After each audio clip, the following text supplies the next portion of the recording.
My dear students, അപ്പോൾ നമ്മൾ ഇന്ന് ഡിസ്കസ് ചെയ്യാൻ പോകുന്നത് കഴിഞ്ഞ പാർട്ടിൻ്റെ കണ്ടിന്യൂഷൻ തന്നെയാണ്. വേസ്റ്റ് മാനേജ്മെൻ്റ് ആണ് നമ്മൾ ലാസ്റ്റിലേക്ക് നമ്മൾ കൺക്ലൂഷനിലേക്ക് എത്തിയത്. അതിൻ്റെ ഫോളോ അപ്പ് ആണ് മിസ് പറയാൻ പോകുന്നത്. വേസ്റ്റ് മാനേജ്മെൻറ്റ് നമുക്കറിയാം, ഡിസ്പോസിബിൾ ഗ്ലാസ് ഉപയോഗിക്കണം എന്ത് ഫംഗ്ഷൻ ആണെങ്കിലും നമ്മൾ വേസ്റ്റാണ് നമ്മുടെ പ്രോബ്ലം. നമ്മൾ ഇപ്പോഴത്തെ ഒരു ന്യൂ ആയിട്ടുള്ള ഈ ഒരു കാലഘട്ടത്തിൽ വേസ്റ്റ് നമ്മൾ എങ്ങനെ നിർമ്മാർജ്ജനം ചെയ്യും, അല്ലെങ്കിൽ പ്രകൃതിക്ക് പ്രശ്നമില്ലാത്ത തരത്തിൽ നമ്മൾ എങ്ങനെ വേസ്റ്റ് എന്ത് ചെയ്യും, അതായത് അത് റീസൈക്കിൾ ചെയ്ത് എന്തെങ്കിലും ആക്കി മാറ്റി ഫലഭൂഷ്ടമായ മറ്റെന്തെങ്കിലും ആക്കി മാറ്റി ഭൂമി അല്ലെ എർത്തിന് നമ്മുടെ സറൗണ്ടിങ്സിന് മറ്റ് ജീവജാലങ്ങൾക്ക് പ്രശ്നമില്ലാത്ത തരത്തിൽ നമുക്ക് എങ്ങനെ ആ ഒരു പ്രോബ്ലം സോൾവ് ചെയ്യാൻ പറ്റും എന്നാണ് നമ്മൾ ഈ ഒരു വേസ്റ്റ് മാനേജ്മെൻറ്റിൽ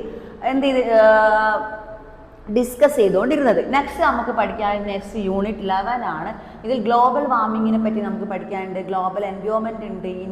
ഇൻട്രൊഡക്ഷൻ പറയുന്നത് ഇത് കാര്യങ്ങൾ തന്നെയാണ്. Then global environmental issues, ozone layer, acid rain, അതും എൻവയോൺമെൻറ്റൽ ആയിട്ടുള്ള ബന്ധപ്പെട്ട പ്രശ്നങ്ങൾ തന്നെ. ഇത് യൂണിറ്റ് 11, യൂണിറ്റ് 10, യൂണിറ്റ് 9, അതായത് 1 മുതൽ 10 വരെ കണ്ടിന്യൂസ്ലി. ദെൻ 10 to 11, 13, 14, 15 ഇതെല്ലാം ഒരേ പോയിന്റ് തന്നെ വീണ്ടും എന്താ റിപ്പീറ്റ് ആയിട്ട് വരുന്ന ഒരു എൻവയോൺമെൻറ്റൽ സ്റ്റഡീസ് ആണ് നമ്മൾ പഠിക്കുന്നത്.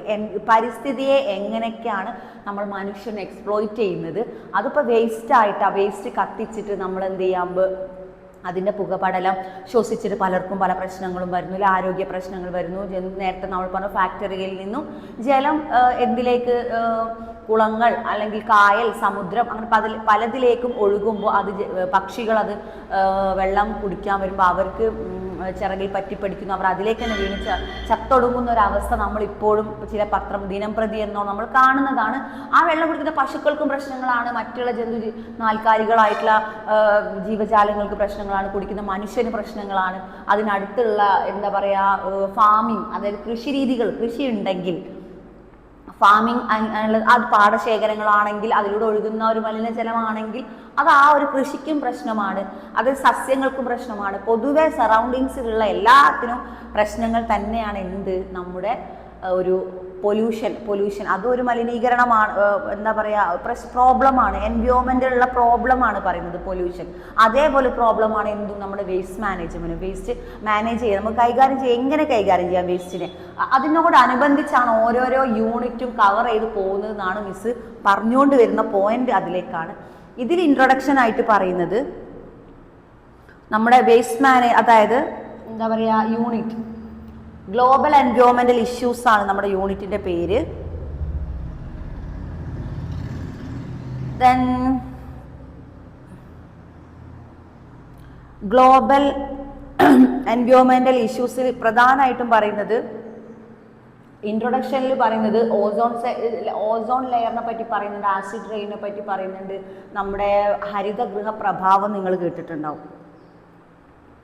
ഹരിതഗൃഹ പ്രഭാവം, അതായത് ഹരിതം എന്ന് പറഞ്ഞാൽ ഗ്രീൻ എന്നാണ് നമ്മളെ അർത്ഥം, അറിയാം. ഹരിതഗൃഹ പ്രഭാവത്തിൽ എന്താ പറയുക, നമ്മൾ ഗ്യാസസിനെ പറ്റിയും ആ ഗ്യാസസ് നമ്മുടെ അന്തരീക്ഷത്തിൽ എങ്ങനെയാണ് ഗ്യാസസ് പടരുന്നത് എന്നതിനെ പറ്റിയും, ആ ഗ്യാസസ് കൊണ്ടുണ്ടാകുന്ന ആരോഗ്യ പ്രശ്നങ്ങളും, കൂടാതെ നമ്മുടെ അൾട്രാവയലറ്റ് രശ്മി ഭൂമിയിലെത്തുന്നു, ഓസോൺ ലെയറിനെ എന്തെങ്കിലും വിള്ളൽ ബാധിക്കുന്നു, അത് എന്തെങ്കിലും മീൻസ് നമ്മൾ കത്തിക്കുന്ന അതും പൊല്യൂഷനിലേക്ക് തന്നെയാണ് ആ പോയിന്റ് വരുന്നത്. ഈ ഫാക്ടറികളിൽ നിന്നും അല്ലെങ്കിൽ ഈ വാഹന ഗതാഗത അങ്ങനെ വരുന്ന പുകപടലങ്ങളും എന്തിൽ വരുന്നു, ഓസോൺ പാളിയിൽ തട്ടിയിട്ടാണ് വിള്ളൽ വരുന്നതും. ആ വിള്ളലിലൂടെ അൾട്രാവയലറ്റ് രശ്മി ഭൂമിയിലെത്തുന്നു. നമുക്ക് പല സൺബേൺ പോലുള്ള പല ആരോഗ്യ പ്രശ്നങ്ങളും, പകർച്ചവ്യാധികളും, നമ്മുടെ കരിഞ്ഞു പോകുന്നു, അതായത് അത് തീ പോലുള്ള നമ്മുടെ ബോഡി കരിഞ്ഞു പോകുന്ന രീതിയിലുള്ള പ്രശ്നങ്ങളും, അങ്ങനെ പലതും നമുക്ക് എന്ത് ചെയ്യുന്നുണ്ട്, പ്രശ്നങ്ങൾ തന്നെയാണ്. നമുക്കെല്ലാം പ്രശ്നങ്ങൾ തന്നെയാണ്. ഇനി അതും ഹരിതഗൃഹ പ്രഭാവത്തിൽ നമുക്ക് കാർബൺ ഡൈ ഓക്സൈഡ്, അതായത് ആസിഡ് റെയിൻ എന്താണ്, എന്താണ് ഓസോൺ ലെയറിന് എങ്ങനെയാണ് വിള്ളൽ സംഭവിക്കുന്നത്, ആസിഡ് റെയിൻ വന്നാൽ നമ്മളെ എൻവയോൺമെൻറ്റിലെ പരിസ്ഥിതിക്ക് എന്ത് മാറ്റങ്ങളാണ് വരുന്നത്, അങ്ങനെ അതൊക്കെ തന്നെയാണ് ഇൻട്രൊഡക്ഷനിൽ ഞാൻ പറയുന്നത്. ഗ്ലോബൽ എൻവയോൺമെൻറ്റൽ ഇഷ്യൂസ് അത് തന്നെയാണ് പൊല്യൂഷനും വേസ്റ്റ് മാനേജ്മെൻറ്റും ദെൻ ഇൻഡസ്ട്രിയലൈസേഷനും, അതൊക്കെ നെഗറ്റീവായിട്ട്. പിന്നെ എക്കണോമിക്കലി, സോഷ്യലി ആൻഡ് പൊളിറ്റിക്കലി എല്ലാ രൂപത്തിലും സാമ്പത്തിക എല്ലാത്തിലും വരുന്ന പ്രശ്നങ്ങളും എല്ലാം കൂടി ഉൾക്കൊള്ളുന്നതാണ് നമ്മുടെ യൂണിറ്റ് 11 നമ്മൾ ഡിസ്കസ് ചെയ്തുകൊണ്ടിരിക്കുന്നത്. ഇതിൽ first ഇൻട്രൊഡക്ഷനിൽ miss വായിച്ചുതരാം.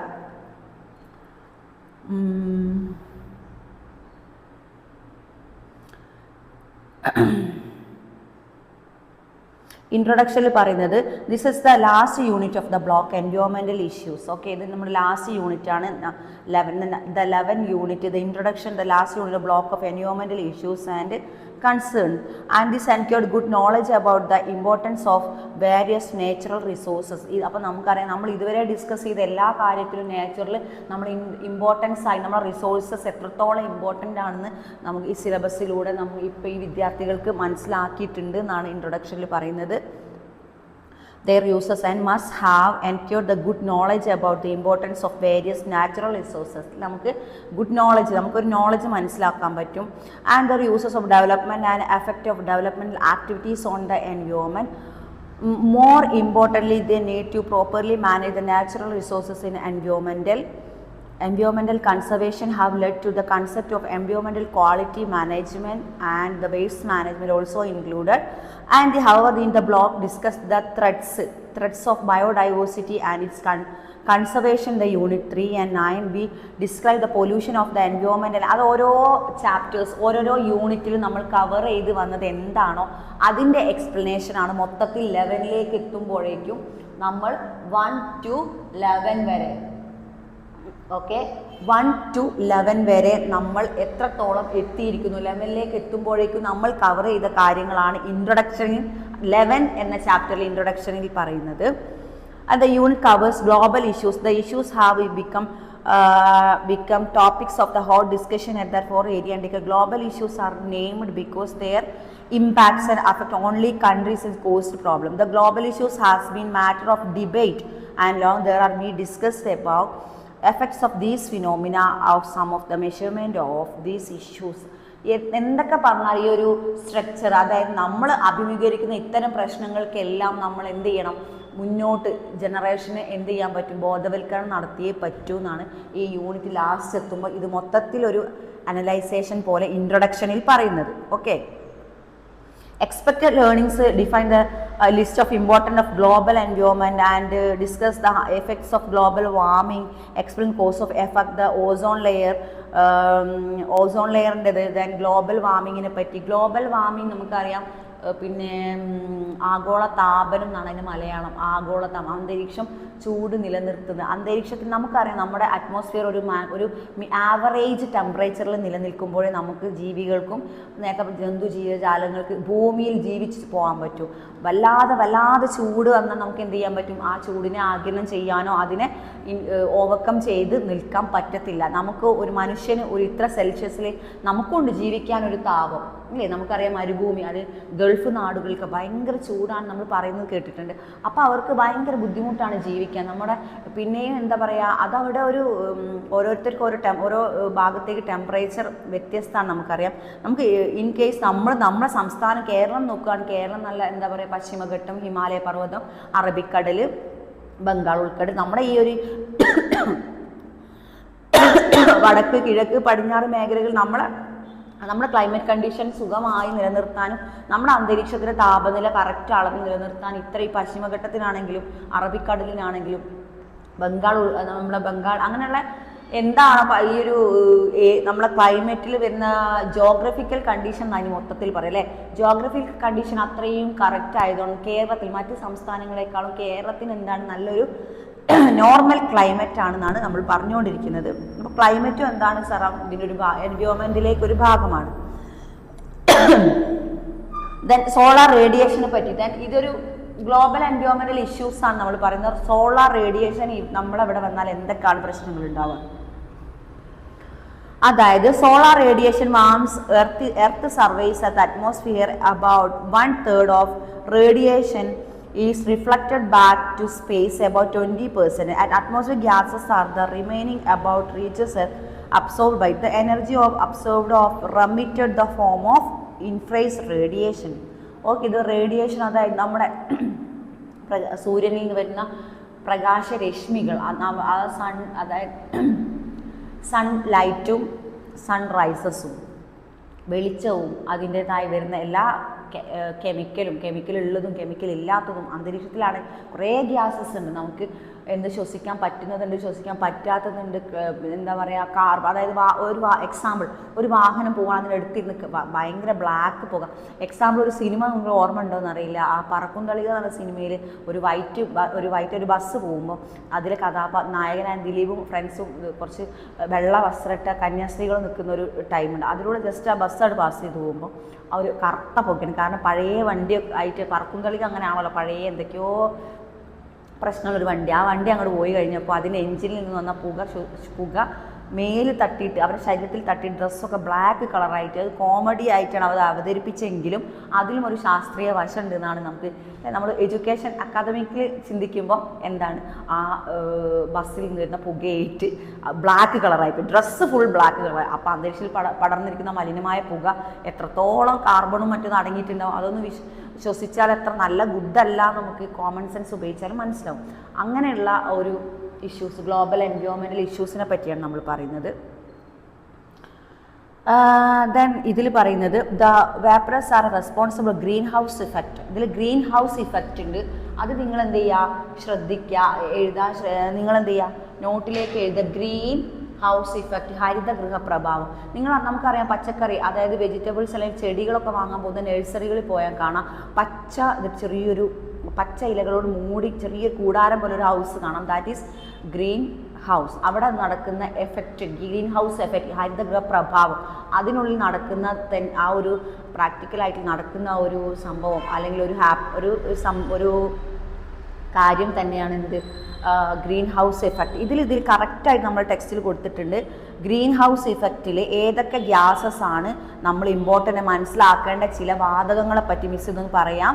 The contribution of water green house effect mean about 2/3, that's carbon dioxide being about 1/4. The other gases are nitrogen, oxygen, argon present in the atmosphere are incapable of absorbing infrared radiation. അതായത് infrared രശ്മികളെ incapable ആണ്, capable അല്ല. ആ ഒരു word നിങ്ങൾ ശ്രദ്ധിക്കുക. അവർക്ക് accept ചെയ്യാൻ പറ്റാത്ത, അതായത് അന്തരീക്ഷത്തിൽ ഇൻഫ്രാറെഡ് റേഡിയേഷനെ അക്സെപ്റ്റ് ചെയ്യാൻ capable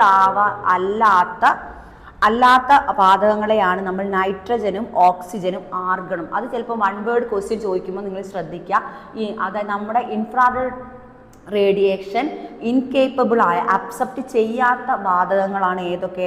nitrogen, oxygen and argon. It's present the atmospheric are incapable of absorbing infrared radiation. The concentration of water vapors in the atmosphere has not changed significantly, but that greenhouse gases are shown a marked increase since of industrial revolution. The atmospheric, അതായത് human activities such generation energy from fuels and deforestation have increased confidence. The increase of other greenhouse gases leads to a greenhouse effect, global warming. അപ്പോൾ ഇതൊക്കെ എന്തിനേക്ക് ഉൾപ്പെടുന്നു? അങ്ങനെ ഈ incapable ആയ ഈ വാതകങ്ങൾക്ക് എന്ത് ചെയ്യാൻ പറ്റുന്നില്ല? ഇൻഫ്രാറെഡ് രശ്മികളെ ആഗിരണം ചെയ്യാതിരിക്കുമ്പോൾ നമ്മുടെ അന്തരീക്ഷത്തിലെ ചൂട് കൂടാനൊക്കെ ഇതൊരു കാരണമാണ്. നമ്മുടെ അന്തരീക്ഷത്തിലെ എന്താ പറയുക, ഈ ഒരു താപം, ടെമ്പറേച്ചർ വർദ്ധിക്കുന്നതിനെയാണ് അങ്ങനെ നമ്മളെ ഭൂമിയിൽ നമ്മുടെ സറൗണ്ടിങ്സിൽ ജീവിക്കാനുള്ള ഒരു നിലനിൽപ്പിന് ബുദ്ധിമുട്ടാവുന്ന ആ ഒരു സിറ്റുവേഷനെയാണ് എന്തെന്ന് പറയുന്നത്, നമ്മൾ ഗ്ലോബൽ വാർമിംഗ് എന്ന് പറയുന്നത്. ഓക്കെ, അതിനാണ് നമ്മൾ എന്തെന്ന് പറയുന്നത്, ഗ്ലോബൽ വാർമിംഗ്. ഇതിൽ വേറൊരു കാര്യം ഡിസ്കസ് ചെയ്യാനുള്ളത്, നമ്മൾ പറഞ്ഞു അപ്പോൾ ഗ്രീൻ ഹൗസ് ഗ്യാസസ് എന്ന് പറയും. ഈ ഗ്രീൻ ഹൗസ് ഗ്യാസസിൽ ഉൾപ്പെടാത്ത കാര്യം അല്ലെങ്കിൽ ഉൾപ്പെടുന്നത്, അതിൽ carbon, methane and chlorocarbon, carbon dioxide എന്നിവ അടങ്ങിയതാണ് greenhouse gases. Okay, greenhouse gases which are the greenhouse gases എന്ന് ക്വസ്റ്റ്യൻ വന്നാൽ നിങ്ങൾ എഴുതണം. അതായത് വൺ വേർഡ് ക്വസ്റ്റ്യനും ഓപ്ഷനൊക്കെ ഉണ്ടാവും. അതിൽ എഴുതേണ്ടത് methane, chlorocarbon, then carbon dioxide. Okay, ഈ കാർബൺ ഡൈ ഓക്സൈഡ് ആണ് ഇതിൽ റെസ്പോൺസിബിൾ ആയിട്ടുള്ള ഒരു എന്താ പറയുക, ഏറ്റവും ഇമ്പോർട്ടൻസ് ആയിട്ടൊരു ഗ്യാസസ് കാർബൺ ഡൈ ഓക്സൈഡാണ്. അത് മറന്നു പോകരുത്. കാർബൺ ഡൈ ഓക്സൈഡ് ആണ് അതിൽ ഇമ്പോർട്ടൻസ് ആയിട്ട് വരുന്ന ഒരു ഭാഗം നല്ലൊരു ഗ്യാസ്. ഓക്കെ. പിന്നെ നമുക്കറിയാം എന്താണ് ഓസോൺ ലെയർ. ഓസോൺ ലെയർ നമ്മുടെ ഭൂമിയെ സംരക്ഷിച്ചിരിക്കുന്ന നമ്മുടെ ഭൂമിയിലുള്ളൊരു ഏറ്റവും പുറമേയുള്ളൊരു പാളിയാണ് ഓസോൺ ലെയർ. ആ ഓസോൺ ലെയർ തകർത്ത് കളഞ്ഞിട്ടാണ് സൂര്യരശ്മി അൾട്രാവയലറ്റ് രശ്മി ഭൂമിയിലെത്തുന്നതും നമ്മളത് കൊള്ളുമ്പോൾ മനുഷ്യരുടെ ബോഡിക്ക് പല പ്രശ്നങ്ങളും എന്താ പറയുക സൺബേൺ എന്ന പോലെയുള്ള പ്രശ്നങ്ങളൊക്കെ വരുന്നതും. നെക്സ്റ്റ് അങ്ങനെ ഇഫക്റ്റ് ഓഫ് ക്രോപ്സ് ആൻഡ് അത് എല്ലാത്തിനും പ്ലാന്റ്സിനെ എന്തിനൊക്കെയാണ് നമ്മൾ ഈ ഒരു അൾട്രാവയലറ്റ് രശ്മിയിലെ പല അങ്ങനെയുള്ള എന്താ പറയുക ഭൂമിക്ക് ഇൻകേപ്പബിൾ ആയ രശ്മികൾ സൂര്യനിൽ നിന്നും വരുമ്പോൾ അത് നമ്മളെ ഗ്ലോബൽ വാർമിങ് കൂടി വരുമ്പോൾ നമുക്ക് എന്തൊക്കെ പ്രശ്നങ്ങളാണ് ഉണ്ടാവുന്നത്. പിന്നെ എഫക്റ്റ് ഓഫ് ക്രോപ്സ് പ്ലാന്റ്സും ധാന്യങ്ങളും ചെടികളൊക്കെ കരിഞ്ഞു പോകുന്ന അവസ്ഥയാണ്.